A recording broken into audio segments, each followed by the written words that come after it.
Welcome to Highwaymen Social, your guide to a vibrant slice of Florida's art history.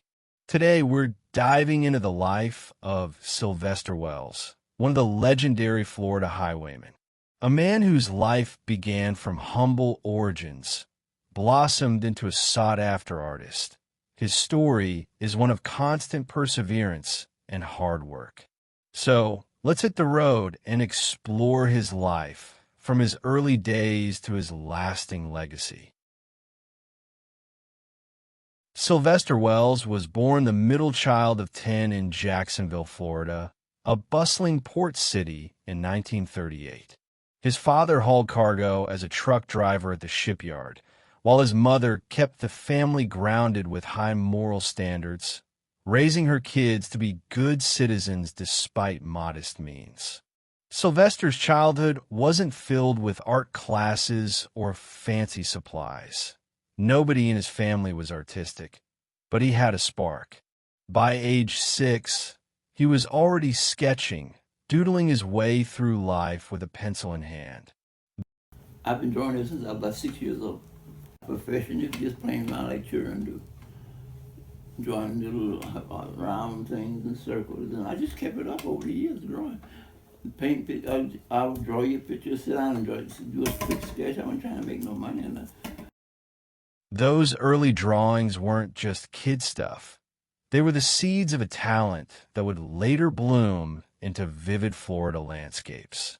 After high school, Sylvester joined the Army and was stationed in France, a world away from Jacksonville's humid streets. I got into it seriously when I went in service because a lot of the young men there, and I didn't know nothing about painting no portraits, but I did have a color snapshot of a young lady with me, and I wanted to capture it on canvas, and I sit there and copycat that colored picture and ad-lib the colors, because I didn't know that my color mixing no colors. I ad-libbed, in other words, I compared them, and I can take the color and put it on the canvas and see that it looked like what was on the picture, and that picture came out perfect. And that others in the place started asking me to paint pictures of their friends to send home to them. So I made a pretty good livelihood painting portraits in service for servicemen on my own. That's when I started learning how to paint portraits. I could draw a portrait. But then when I got out of service, I found I had another problem with my back. So what I did, I couldn't work on big jobs. So I said, it's not going to work, and I could paint. I decided I know painting portraits wouldn't work because you can't get enough of them to support you. But I know painting signs. I saw people having to have signs on the buildings. So what I did, I decided I would go to a paint shop. And I went and talked with the man and showed him what I could do as far as painting pictures. And I asked him, would he teach me to paint signs? He agreed. So he taught me how to paint 5 signs real fast, put in these stores and they throw them away every week, which would keep some money in my pocket if I did that every week if I went to these shops, and that's what I started doing. So I made a pretty good living day by day by painting for these shops, these stores, and that kept me going until I went into got into the ministry. Then I started selling books. Sylvester wasn't formally trained, but he had a knack for portraiture and sign painting, skills he honed on his own in Cocoa. In 1963, at age 25, he met another local artist, Robert Lewis, who was painting landscapes in a style that was fast, bold, and distinctly Floridian. Lewis introduced Sylvester to the world of quick paint landscapes. I saw those paintings, I said, I can do that. I went home and told my wife I was going to paint. I started painting. At first, when I tried to memorize in my head, was a moonlight, and I painted it, and it looked like fence posts with a round ball in the sky. I was so disappointed with that painting because I couldn't do it. I didn't know the art. I didn't know how to make grass look like grass unless I was looking at it on a picture. But this guy was doing this stuff in his head, and I was trying to do the same thing. So I sit there and almost wept over the first painting I painted, but I didn't give up. Somebody told me there was a man in town that knew how to paint like that, and you need to probably go see him. So I looked for him, I found him. He allowed me to watch him paint. I would go home at night and practice. And that's where the story starts with this man.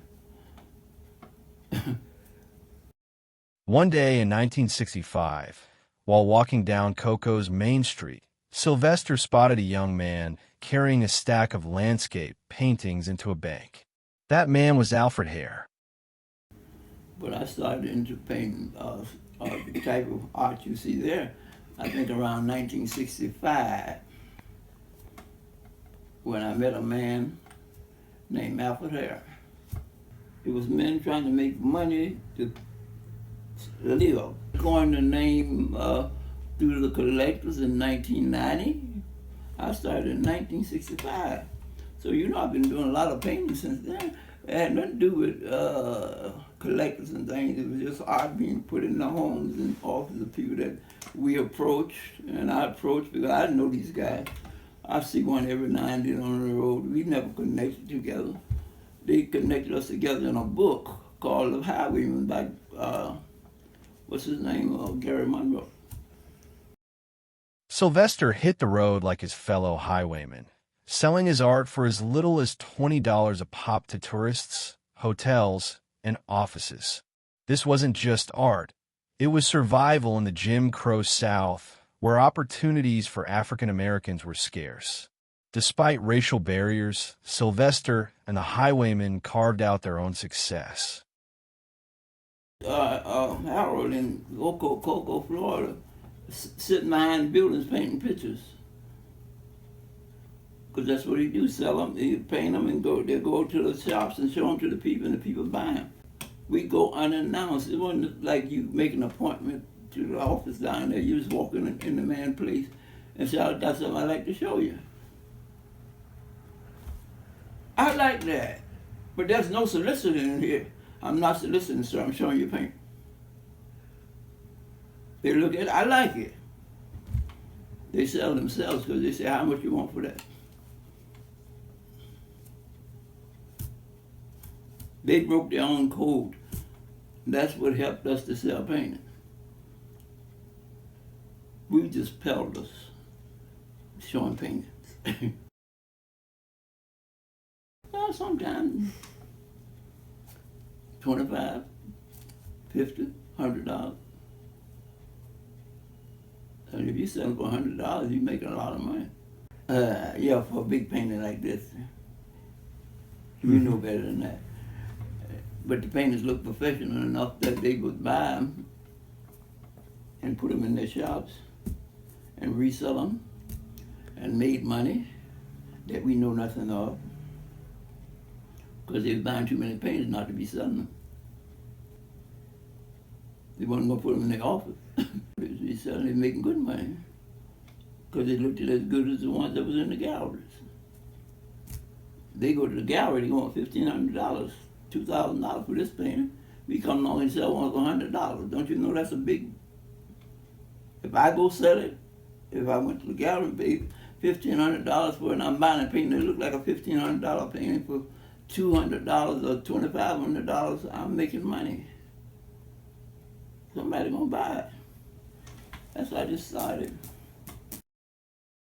For Sylvester, painting was never the whole story. A deeply religious man, he felt called to ministry in 1960 and became a Seventh-day Adventist preacher, though he believed living right mattered more than any specific denomination. You can't put God on the sidelines, he once said. He didn't attend Bible school until age 72, learning through scripture and reflection. In his later years, Sylvester moved to Tennessee, where he focused on ministry. Sadly, glaucoma stole his eyesight, forcing him to stop painting. He passed away in August 2023, leaving behind a legacy of art and faith that continues to inspire. Christian ones, it was just art when it comes to Christian art, because God made the nature, and so therefore it was taking God's nature and putting it on illustration that others would get the benefit of seeing it inside the house if they couldn't go outside the house. From a self-taught kid in Jacksonville to a highwayman legend, Sylvester Wells' story reminds us that talent, determination, a little hustle, and a faithful heart can change the game.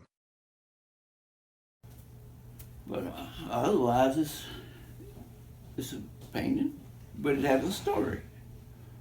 Baptism, if you go to Romans, the 6th chapter, it says very plainly that baptism is a sign of being dying with Christ, being buried with Christ, and being resurrected with Christ. That's what baptism is a sign of. So I call it the new beginning. Because they're there to start all over again. They're burying their old life, coming up to walk in a new life, the resurrected life, leaving sin behind, and now living an honorable life for God. That's what baptism represents. And that's what that picture represents. To me, that's what it represents, the new beginning. People coming to get their life started all over with the God of heaven, the invisible God.